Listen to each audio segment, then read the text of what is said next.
14, isosceles and equilateral triangles. We're going to describe the angles and sides of an isosceles and equilateral triangle, and then we're going to use these sides and angle relationships to go ahead and help us solve problems about them. To start, we're going to talk about some vocabulary. Isosceles triangle is a triangle with at least two congruent sides. It's derived from the Greek word iso, meaning same, and skelios, meaning leg. So in terms of drawing the very basic isosceles triangle, we're going to go ahead and label a couple things. First of all, if I have two congruent sides, we're going to call these the legs of the isosceles triangle. The non-congruent side, we're going to go ahead and call the base. So we have two legs and the base. In terms of angle measures, we're going to call this angle a base angle. And we're going to call this a base angle. And then we're going to call this angle between the two legs our vertex angle. Vertex angle. Okay, so let's talk about some information we know about isosceles. We have the isosceles triangle theorem and the converse of the isosceles triangle theorem. The isosceles triangle theorem states that if two sides of a triangle are congruent, then the angles opposite those sides are also congruent. So what that means is in a triangle, if I have two sides that are congruent, if AB is congruent to BC, then the sides opposite those angles are also congruent. So when I say opposite the angle, that means the angle that's opposite this side means this angle, and the side opposite this, the angle opposite this side is that angle. So what that means is that angle C is congruent to angle A. Right. The converse of this isosceles triangle is also true. If two angles of a triangle are congruent, then the sides opposite those angles are also congruent. So if I have angle A is congruent to angle C, then the sides opposite those two angles are also congruent. So BC would be congruent to AB. Okay. So that being said, we're going to go ahead and try a few of these problems. Example 1, find the value of x. I'm given an isosceles triangle.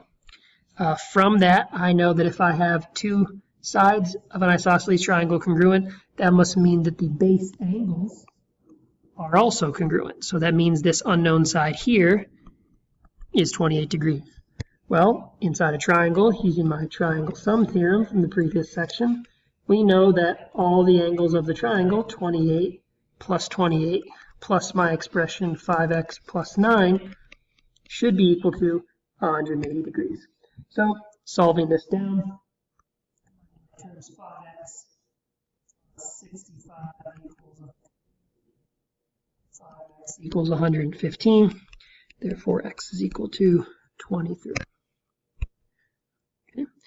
Example number 2, I'm given three side lengths of the triangle, and as you note, I'm given that this angle and this angle are congruent. So that means then the sides opposite those two angles are also congruent.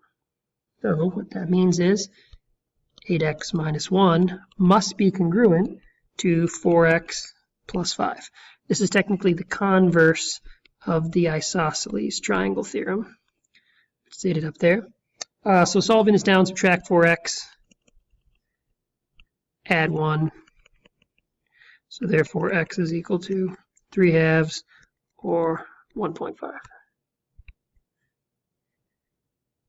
Okay, those are our two basic examples for this particular section.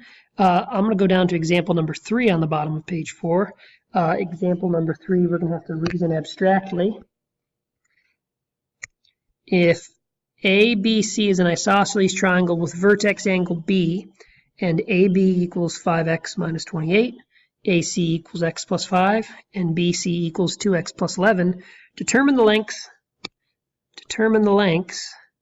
of the base of the triangle. Okay, so first off, I'm going to go ahead and draw a diagram of our situation. So I'm going to go ahead and draw a triangle and label it A, B, and C in terms of the angles. Now it tells me that the vertex angle is B. So that means this is my vertex angle, which means that these two other angles are my base angles, and I know the base angles are congruent. So that means when I label my sides now, I know that AB is equal to 5x minus 28. I know that AC is equal to x plus 5, and BC is equal to 2x plus 11. Now, in terms of solving, I just need to find the length of the base of the triangle. So I just need to figure out what x plus 5 is equal to. Well, in order to figure out what x plus 5 is equal to, I need to figure out the value of x. From my knowledge of isosceles triangles, if the base angles are congruent, that means that these two sides, the sides opposite them, are also congruent, which means I can set up the expression 2x plus 11 and set that equal to the expression 5x minus 28. So solving this down, subtract 2x from both sides, add 28 to both sides, and I get x is equal to 13. So therefore, my base side is x plus 5, or 13 plus 5. So that's equal to 18. One other piece of information we can pull from an isosceles triangle is the isosceles triangle and the bisector. So if if a line segment bisects the vertex angle of an isosceles triangle, then it is also the perpendicular bisector of the opposite side. So in terms of a diagram, let's take a look at that. If I know that AB is congruent to BC, and I know that angle ABD, so this angle ABD, is congruent to CBD, then we also know that the perpendicular bisector of the opposite side is the segment BD. So what that means then is I know that AD is congruent to DC. And since it's perpendicular, I know that these are both 90 degrees, or perpendicular as our symbol is listed there. Okay, so let's see what that looks like in a particular problem. Use the figure shown. What is the measure of RSQ and PR? So I want to figure out the distance of PR, and I want to find RSQ. So I want to figure out this angle, highlighted in blue, and I want to figure out this entire side. Okay, so right off the bat, if I'm looking at the big outer triangle, which I'm going to highlight in red, if I'm looking at this big triangle, we note that this is actually an isosceles triangle with side PS congruent to side SR. So since this is an isosceles triangle, I know that the base angles must be congruent. So this angle here is 31 degrees. Well, in my triangle then, I know that from the triangle sum, I know that 31 plus angle S, the complete angle S, right there, is equal to 180 degrees. So that means that angle S is equal to 118 degrees. Well, since the line segment bisects the vertex angle of an isosceles triangle, then it also is the perpendicular bisector of the opposite side. So since I know that these two smaller angles are congruent, right, that must mean that each of them is equal to half of 118, which in this case is equal to 59 degrees. Okay, well, in terms of, since it bisects this angle, that also means that these two segments down here are congruent as well. So since I have the bisector, it bisects the angle, cuts it directly in half. That means that these sides are going to be congruent for each of these. So let's talk about what we actually need to solve. I'm going to find PR first. Well, PR is this entire length. Well, if this side is 4, that must mean that this side is 4. So PR is equal to PQ plus QR, and they're both equal to 4. So PR is simply equal to 8. The other value I was looking for is RSQ. RSQ, I actually already found that. That is 59 degrees. That came from us bisecting the angle. Now moving on to equilateral triangles. Equilateral triangle is a triangle whose sides are all congruent. An angular triangle is a triangle whose angles are all congruent. Okay, well, what that means is if AB is congruent to BC, which is congruent to AC, if and only if, this is a biconditional statement, we also know that angle A is congruent to angle B, which is congruent to angle C.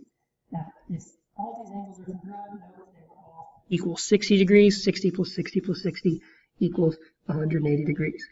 Let's take a look at what that looks like in an example. Given that SR, so this whole angle here is equal to 180 degrees. What is the measure of angle SQR? So I'm trying to figure out this red angle here. What I'm giving 3 little tick marks on this green triangle, which means that this is an equilateral triangle, which means that all the sides are equal, but also conveniently all of the angles must be equal as well. So these are all 60 degrees. 60, 60, and 60. Well, if this is 60 and the whole thing is 134, well, that means that my remaining angle, 134.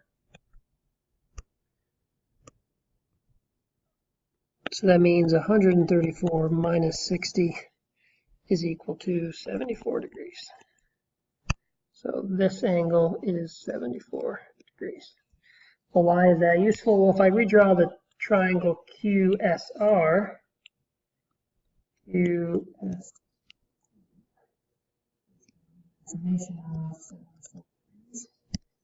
also know that those two tick marks mean that this is in fact an isosceles triangle, and if two sides are congruent, the opposite them are also congruent, it's at 74 degrees. This angle up here is our unknown one we're trying to find. Well, triangle 74 plus 74 plus